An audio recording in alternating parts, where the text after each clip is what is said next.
What's up, guys? It's John with National Sports Entertainment, and I wanted to go into tonight's games. And I figured since we had more time today, I would do my recap from yesterday today as well. Obviously, on the weekends, we have to get them out a little earlier. So this is a very interesting recap, and it's also, again, it's like the third video in a row that just epitomizes why I believe the system works very well. Let's go into some narratives too. So, as far as our recap, nothing crazy, but again, we went 4-7. Okay, so not a great record.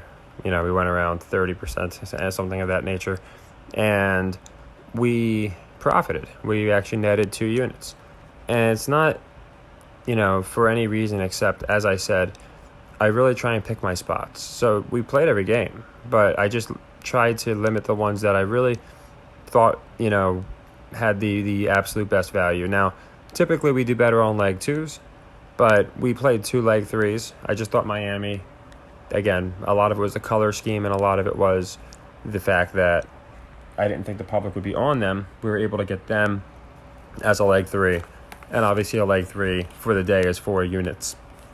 And as a net, it's 1 unit profited. And when it's plus 150, we actually profited more than a unit, which is nice. And then obviously on the Magic one, we were able to hit that. So on a day we went 4-7 because we picked good spots. Obviously every leg 3 wins 4 units for the day, not total. And every 2 is a 2 unit one. It's a plus 2 day unit wise with a terrible picking. Now, going into the recaps, this is what I find interesting. I'm kicking myself also for the Bulls-Lakers one because I went into this on multiple occasions. Pat Bev said it back in February, and I even marked it down like, okay, when these two play, they're going to play again, Bulls-Lakers, and Bev literally has one goal to knock the Lakers out of the playoffs. Gets too small by Pat Beverly. You can just see that they're really letting Pat be a troll, so they do this all the time, and of course he had a very pivotal shot late in the game that helped them win. So, yeah, I think they're gonna have Pat Bev be the reason the Lakers missed the playoffs. I know people think I'm nuts, and it's funny because I've had 2 takes that I'd said at the beginning of the year were takes that not a lot of people had. The first one, is not going to age well. Once a team, like I said, once I can see what's going on, and it looked like they might have been shutting down yesterday, but I stuck with them. But yeah, that take from the beginning of the year, I had the Blazers going far. Obviously, did not work out, but I'm getting more flack actually for another take I had, and I don't know why. And I mean this respectfully. Maybe a lot of people just forgot that my channel is not picking games based off of who's better. I'm picking games based off of the narratives. Okay, so. That's why I don't have the Lakers making the playoffs. I really don't.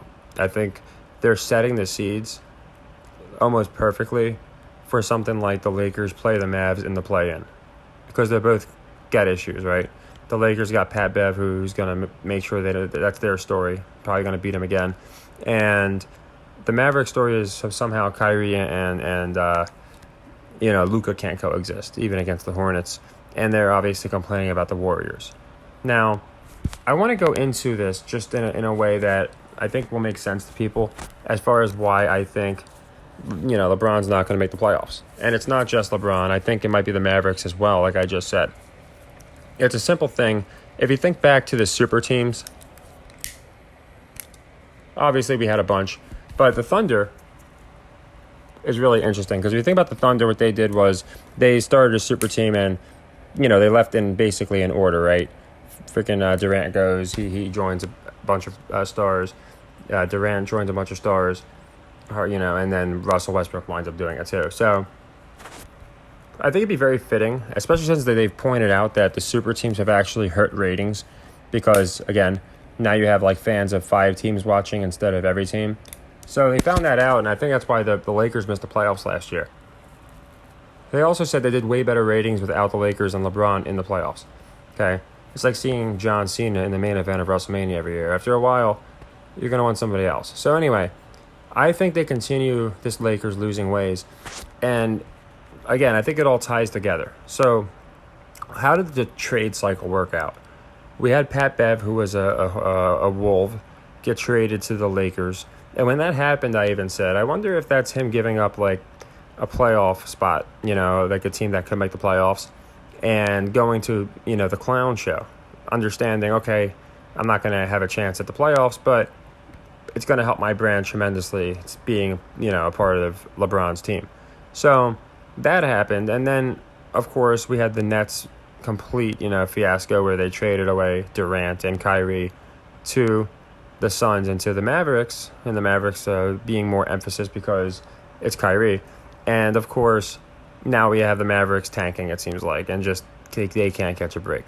My point is the teams that seem to be the benefactors of these trades, the Mavericks, the Lakers, got D'Angelo Russell, got rid of, Westbrook, who was supposedly the weak link.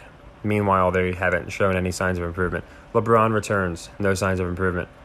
Same thing with the Mavericks, So my point is, I think the teams like the Wolves, I had the Pacers, I had the Pacers preseason. To be fair, I had the Pacers and Wolves preseason. But my point is, I think it makes sense that the Wolves get in instead of the Lakers. And it makes even more sense for a team like the Thunder to get in instead of the Lakers because, again, the Thunder had Durant, the Thunder had Harden, the Thunder had all these guys, they had Russell, and they all went to different teams, of course. So it'd be really funny if the team that was, robbed of all their talent gets in the playoffs and all these other teams don't. And Lakers, Mavs both missing or being the play-in teams, in my opinion, just is a bigger story than the Lakers and the Nets got swept last year. And I think that's where they're going to continue. So I just wanted to get that out. I think it's very interesting how Pat Bev is always in the middle of this, and now we got Luka and Kyrie. Kyrie always seems to be in the middle of it, and I think it's going to be another penance, maybe another sweep where Kyrie, they get in the play-in, but then, they lose a game, and then you have one more game unless you're the 10th seed and you're out, and you lose that game. So they get like a 2-game sweep and they're out. I could see something like that happening again to Kyrie and the Mavericks, especially because of this forced narrative of this 2-point swing in the Golden State game is the reason that they're in these dire straits apparently. So yeah, I just really think, as people might think, oh no, you need draws. Like I always say, you need draws. You also need stories, and you also need swerves. And the Mavericks and Lakers missing would just be it would be a penance, which I think these guys are paying, and B, I think it would be a nice swerve. So let's get to the games. Bucks Pistons here. We've seen some spreads in the last couple days. We've seen 17 points. We've seen 15.5, 16. That being said, I don't know why the literal worst team in the league, going by their record, is getting 13.5 against the Bucks. I don't think that is going to be something people are slamming the Pistons on. We've seen some teams covering. For perspective here, the Knicks, that was a good call from the beginning of the year. I said I think the Knicks are going to be a playoff team. I thought they'd be a 5 or 6 seed. I didn't think they'd be like a top 3 seed, but I also didn't see them as a play-in team. The Wizards, by the way, were who I had represented in the East and as a play-in. I didn't think the Raptors were going to repeat, but I was wrong on that, but that's fine. I just like to admit when I was wrong. My point is, 13.5 is not a crazy spread. I think more people are going to be on the Bucks, so I do like the Pistons cover. Now, here, I like the Mavericks to win. I'm sorry, Pacers to win. I'm so used to taking the Mavericks. Mavericks record against the spread, they're at 38, 39%. So, 35 to 37% is usually how the worst team finishes. So they're not doing anything crazy there. So a loss, not covering the spread, it's not going to defy any kind of history. And again, this is a perfect game for them to lose because the Pacers really need this. They don't need this win, but they could really use this win. You can see even if the Bulls lose, the Pacers will still be 3 games back. So they really need a win here. They put them 2 games back, and I think when you have one team really left that has a shot. The Wizards, they kind of cut them off by having them lose to the Raptors. So I think the Pacers winning here is the only game in the East left. Otherwise, we basically have our playoffs, which I'm not saying can't happen. They knocked out the Blazers early. They knocked out other teams early. But I like the Pacers. And then look at the line here. This is the funniest part. So I understand they're saying Luka and Kyrie can't coexist. But we literally have, if I told you 3 starters were missing from this game and Dallas was just given 4, you'd probably think the 3 starters were missing from Dallas. But we literally have nobody that's out. Now, Luka does, they're if you notice, they're not going out of their way to tell us this. I'm pretty sure he has a suspension to serve. He got a 16th technical foul, so I think he's serving his suspension today. But either way, with Kyrie, with the guys they have, against a team that has some of their best players out. Buddy Hield is arguably their best player, and he's out. They got Dort not playing. Now, you're going to have Halliburton playing, which is important, but still, I mean, this is not a great team. So, the fact that they have Hield out and they're still only getting 4 against a healthy Mavericks team, who, again, I think Luka's not playing, but I don't even care if he is or not. Again, it always comes down to who the public's going to be on. And Luka or no Luka, I think the public's going to be on the Mavericks. So I love the Pacers for this win. And again, this one's like the biggest narrative game. Maybe that's why it's on NBA TV, because you have this possibility of the Mavericks missing out, and the Pacers desperately need this win. And it's like the epitome of a basketball team versus superstars. And I think that's what we're starting to see. I think we're going to start seeing a lot of basketball teams beat a team of superstars. Remember the 5-10 years of super teams? Maybe they're going back to the basics, saying, hey, we're not going to do that anymore. So I'll be watching that close, but that line's a weird one. Rockets, Knicks, I like the Knicks to cover. I look at the Bucks, and I just don't see how these two are the same cover ratio. I get the Knicks are at home, but still, way more people, if they see Bucks, Pistons, and Rockets, Knicks, they're going to take Rockets for the upset value over the Pistons. So I do like in this one the Knicks to cover. Suns, Jazz, this one's an interesting one.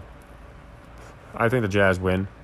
The reason I think the Jazz win is because, again, I think they got to keep some teams in the West. I don't think you just knock everybody out. And you see the Wolves are a few games ahead.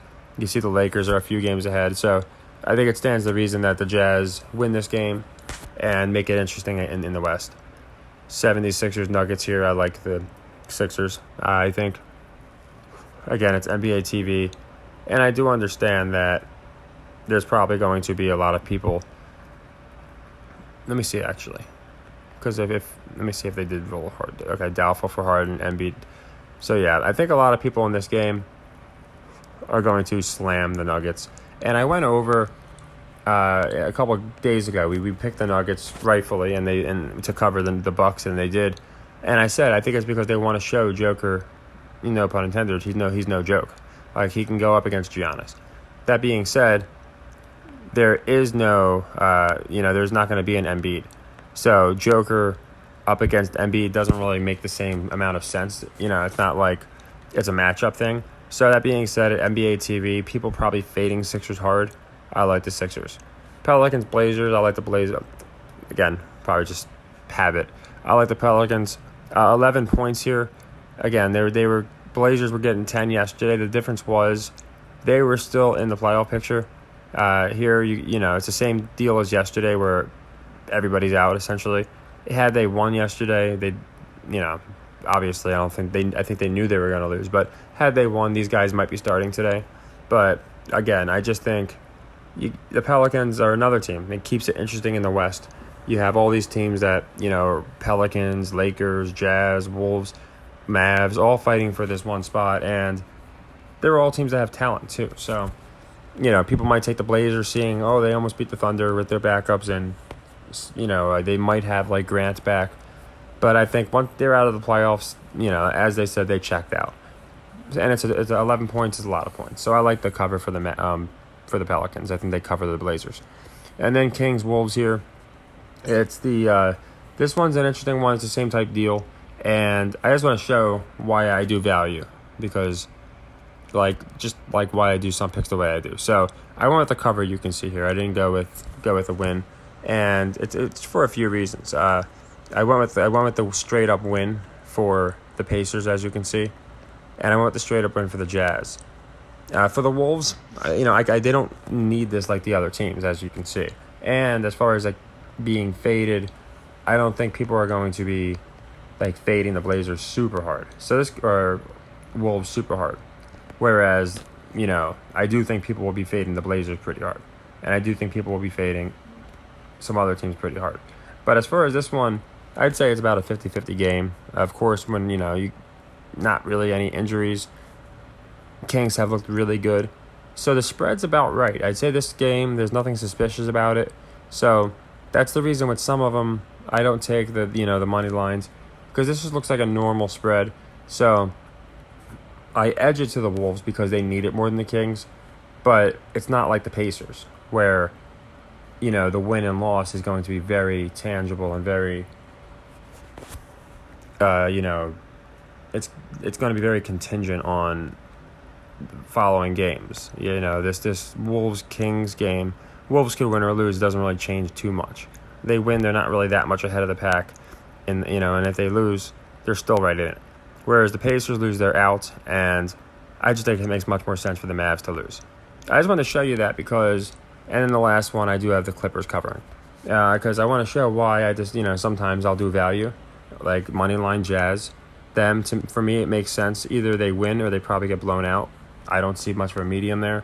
Sure, they could win, not cover, or they could cover, not win, like the Blazers and Wizards did yesterday. I went the money line there. It didn't work out, but that's fine. The reason I do them on leg ones for that reason.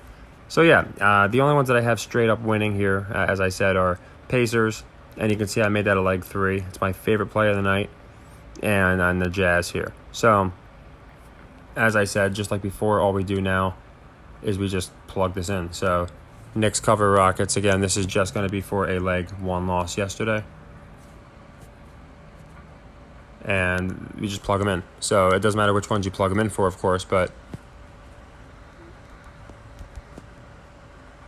you just plug them in like that. So Pacers beats Mavs. So this is playing 1 plus 150. And this is what I went over before. I went over this because you have, when we do a leg 1, and it's whatever it's for, say it's for 50, say it's for, say our bets are 50, 100, 200, 10, 20, 40, whatever your ratio is, whatever your unit amount is, we're going to rerun this one since the under pushed for us there. But when you get in plus 150, what happens is when we do a leg 2, now we're not just netting like I went over before. We're not just netting 1 unit. We're not just getting our money back and then profiting a unit. We're profiting more than we would have on the leg 1.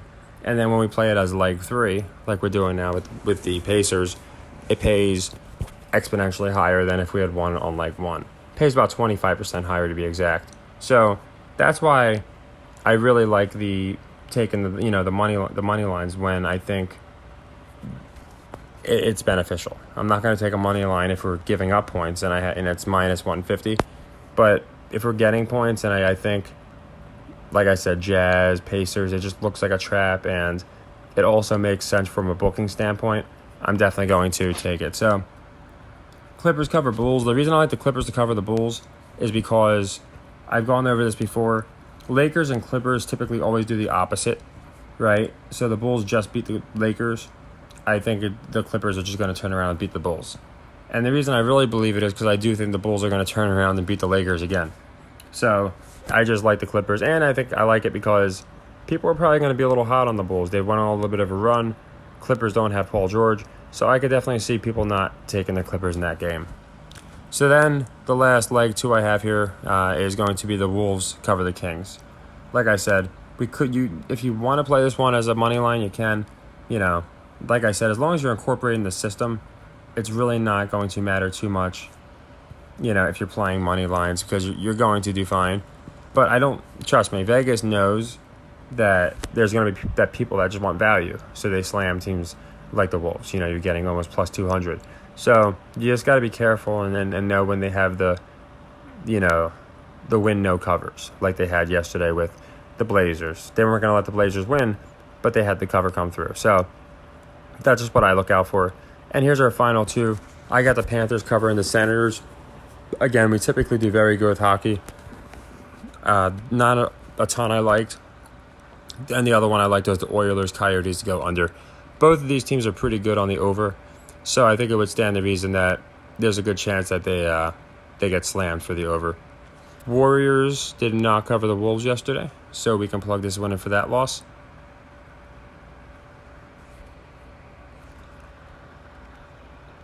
And Hawks cover Grizzlies. We did not get that one either. So we'll have to plug in a leg 3 for there. But again, we're not rushing them. As you can see, we have basically, outside of just a very couple, most of our sequences we have plugged in leg 2s, leg 3s now. And we are over 150 units, so congratulations to everyone following and tailing along. I'm going to do an exact... what I have to do is literally go through every single one, because what happens is I do counts and then I forget where my last count was. So my personal, bankroll is obviously going to be different depending on how much, what your unit sizes are. But what I do is I go all the way back, I count every win, every loss, make sure we don't have repeats, all that stuff, and then I update it. So last time I updated it was, about a week ago. We were up 127 units, and we've had a really good week since I've updated it. We've had really nothing, but we have had net profit days on every day except one. And that's usually, we usually wind up mitigating our losses. But yeah, we are over 150 net units. A couple, good days in a row did that for us. And yeah, this is every video. If this is your first time seeing my videos, this is literally what I do every single video. We put them out ahead of time, and then afterwards we tally up the results, and we just keep growing. So, everyone that's been watching, congratulations. We've been doing really good. Even yesterday, like I said, we went 4-7, and we profited. So it just, if that doesn't prove that the system is as, if not more important than the picks, I don't know what will. But that being said, I also think we are over the target. That's why I think a lot of times we either go 8-4 or 4-8, because it's a lot of games are contingent on other games. So I think we have a good night tonight, especially because I think this Pacers one is a sucker's bet. I think people still think the Mavericks are, the Mavericks, and they're going to win no matter what. So that's why that one's a leg 3.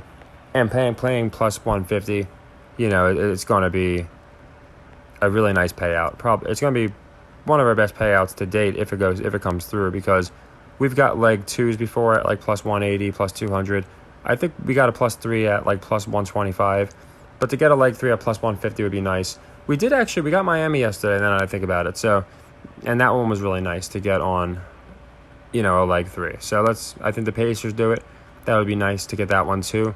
Ideally, we split our leg 3s, between that and the hockey play, the Oilers, Coyotes under.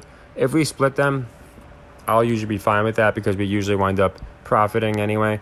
But we hit them both, and obviously it's going to be a great day. So I think it's 10 plays, all the basketball, and then 2 hockey. And again, I wanted to kind of go into the narratives of the Wolves, the Thunder, why I think they might get in. And then Lakers and Mavericks, how interesting if they were the 9 and 10, or something of that regard. Or one doesn't even get in, the other's a 10, gets booted after one game. I think that'd be very fitting. It would be a swerve. It would really steal the public's money. And again, the league might be getting back to this, hey, you need a team to succeed, not a bunch of superstars. So you never know what happened. Maybe ratings drop bad enough and LeBron's getting punished because he's the guy, him and Kyrie did it too. So maybe they're making them pay. We'll have to see what happens to Durant in the playoffs, because he did it too, right? So obviously they're getting in, but it'll be interesting to see what happens. So I personally think, and I find it interesting, he got hurt like right away, like doing a freaking just a practice layup. He just like fell. But anyway, yeah, I think, it might not be the Blazers, but Wolves, Thunder, I think it just makes perfect sense, especially since, again, these are the stars from those teams that left. Bev mostly for the Wolves, and obviously Russell. And then for the Thunder, you had the big 3 leave years ago, and it's almost coming full circle now where the Thunder might knock them out. So it just makes sense to me. I thought about that, a little bit, especially once I realized it doesn't look like they're doing much with the Blazers. Yeah, they could come back and go on some crazy run, but I like to be realistic, and it seems like they're just kind of going with the Wolves and the Thunder, even more than the Pelicans, to be honest. The Thunder are getting more love. SGA is getting a lot of love. So, yeah, I would keep my eye on him. I'm curious their playoff odds. They're right in the thick of it right now. But I think Vegas knows something. They had Dallas as like break-even odds to get in the playoffs before their second Hornet game. And before that game, they should have been a pretty big favorite, because they should have theoretically won that game. And they have some other easy games. So I think Vegas knows something too. So that's my official prediction is, I actually do think now that the Lakers and Mavs both missed the playoffs. The official playoffs, of course. Like, one might get a play in and get booted, but I really think that's what happens. And for tonight, this is obviously what I like. So tomorrow, I think, is when it might be the next day. The Bulls play the Lakers. That'll be fun. But as I said, Pacers just seems, if it jumped out to you too, I don't, it wasn't just you. It reminds me of the Magic from the other night we got, because nobody was going to take the Magic to beat the Nets. I kind of have that here. So we'll see if it comes through for us. Either way, like I said, I think we have a good night, though. So take care, everybody, and happy earnings. Oh, and please, Cody Rhodes. He's getting minus 500. I thought it'd move more by now. I know it doesn't sound great. 500 wins you 100. The guy is not losing. The Roman's ready. He's already doing, like, they're showing behind the scenes stuff he's doing in movies. With The Rock's getting him into Hollywood, if people haven't noticed that. So, yeah, again, it might not be the greatest odds. I'm going to do an entire WrestleMania card because it's next week. And I honestly think we're going to get every single match right. I know that sounds insane, but last WrestleMania, I was incredibly close. So I think we do it this WrestleMania. So take care, everybody, and happy earnings.